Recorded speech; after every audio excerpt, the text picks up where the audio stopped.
இந்த எடுக்கிறேன் பாரு. இது விச செடிகளை பூரா வெட்டுறியா? ஆமாம், அகத்திக்குள்ளே ஃபுல்லாக அந்த செடியாக இருக்குண்ணா. ஃபுல்லாக அதை வெட்டி காலி பண்ணிட்டு அங்கிட்டு ஃபுல்லாக வெட்டியாச்சு. ஓகே, இந்த ஃபுல்லாக இந்த செடி தான் பாருங்கள். இந்த செடி இருந்தால் ஆட்டுக்குட்டி இருக்கும், கெட்டவும் கூடாது.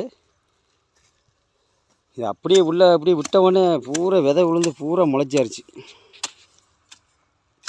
முன்னாடி ஃபுல்லாக வெட்டி காலி பண்ணுது.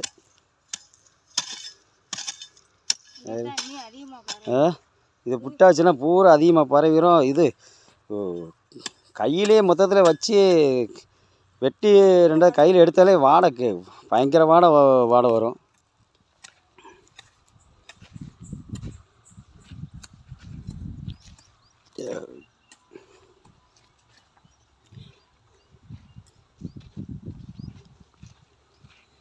உள்ள அகத்தி